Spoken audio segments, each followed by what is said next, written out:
पुढच्या विधानसभेच्या निवडणुकीच्या प्रचारामध्ये देवेंद्र फडणवीसांनी शेतकऱ्याचा सातबारा कोरा करण्याचं आश्वासन दिलं होतं। महायुतीनं जाहीरनाम्याच्या माध्यमातून महाराष्ट्रातल्या शेतकऱ्यांना आश्वासन दिलं होतं की आम्ही सातबारा कोरा करू। परंतु आज अर्थसंकल्प मांडत असताना मुख्यमंत्री देवेंद्र फडणवीसांनी जी कर्जमाफी जाहीर केलेली आहे ती तकलाद आहे, महाराष्ट्रातल्या शेतकऱ्यांचा विश्वासघात करणारी आहे। कारण या संदर्भामध्ये ऑक्टोबर महिन्यामध्ये आम्ही जेव्हा आंदोलन केलेलं होतं त्यावेळी सह्याद्री अतिथीगृहामध्ये झालेल्या बैठकीमध्ये सुद्धा मुख्यमंत्र्यांनी सातबारा कोरा करणार असल्याचा पुनरुच्चार केलेला होता।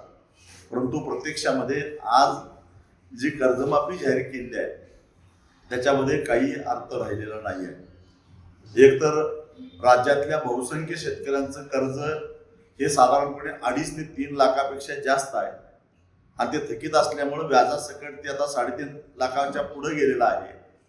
असं असताना 2 लाखापर्यंतचं कर्जमाफीचा लाभ तेव्हा मिळेल जेव्हा वरची रक्कम बँकेमध्ये शेतकरी भरेल। परंतु यावर्षी झालेल्या ऑक्टोबर महिन्यातल्या अतिवृष्टीमुळं आणि एकूणच शेतीमालाचे भाव पडल्यामुळं सगळ्याच पिकांची लागवड करणाऱ्या शेतकरी हा पूर्ण अडचणीत आलेला आहे। वरचे पैसेच त्याला भरायला शिल्लक नाही आहे, तेव्हा तो पैसे भरणार कसं? म्हणजे वरची रक्कम न भरल्यामुळं कुणी यांच्यामध्ये पात्र होणार नाही। 15 ते 17% शेतकऱ्यांना काही अंशी याच्या दिलासा मिळू शकेल। नियमित कर्ज भरणाऱ्यांची परिस्थिती अशी आहे की ऑक्टोबर महिन्यामध्ये यांनी जाहीर केलं की आम्ही कर्जमाफी जाहीर करणार आहोत, त्यामुळे जे नियमित होते तेही थकीत गेले आणि त्यामुळे ते थकीत गेले म्हणून आता नियमित कर्जदारांच्या यादीतून ते बाहेर पडले, त्यामुळे तेही त्याच्यातून बाहेर पास होतात। आंबा उत्पादक शेतकऱ्यांची आशा होती, काजू उत्पादक शेतकऱ्यांना असं वाटत होतं, कोकणातल्या शेतकऱ्याला पहिल्यांदा असं वाटत होतं की काहीतरी आपल्याला मिळेल।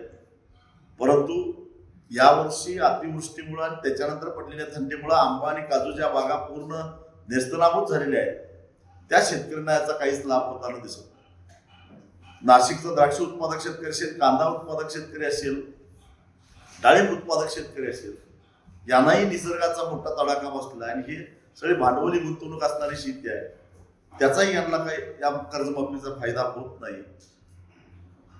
कोरोनाच्या काळामध्ये green house, shade net, poly house याची शेती करणारे जे शेतकरी होते ते प्रचंड अडचणीत आले होते। यापूर्वीच्या 2 कर्जमाफीमध्ये त्यातला कुठेही त्याचा विचार केला गेला नव्हता। यावेळी तर त्यांचा विचार होईल असं वाटलं होतं, तेही वंचित राहिले आहेत। त्यामुळं हे नेमकी बँकांच्यासाठी केलेली कर्जमाफी आहे का शेतकऱ्यांच्यासाठी केलेली माफी आहे हे काही कळत नाही आणि त्यामुळे या कर्जमाफीचा काही एक उपयोग होत नाही। ऑक्टोबर आणि नोव्हेंबर महिन्यामध्ये जी काही प्रचंड अतिवृष्टी झाली होती त्याच्यामध्ये कापूस, सोयाबीन आणि सगळ्याच पिकांचं मोठ्या प्रमाणामध्ये नुकसान झालेलं होतं आणि त्या नुकसान झालेल्या शेतकऱ्यांना नुकसान भरपाई देत असताना कर्जमाफीचा लाभ मिळेल असं गाजर दाखवलं गेलं आणि कर्जमाफीचाही लाभ नाही, अशी अत्यंत निराशाजनक अशा प्रकारची ही सगळी घोषणा आहे। शेतीचा GDP वाढवण्यासाठी भर देणार 55,000 कोटीचं 5 लाख कोटी करणार ही जी वल्गण आहे मुळं आणातच नाही तर पोऱ्यात कुठून येणार।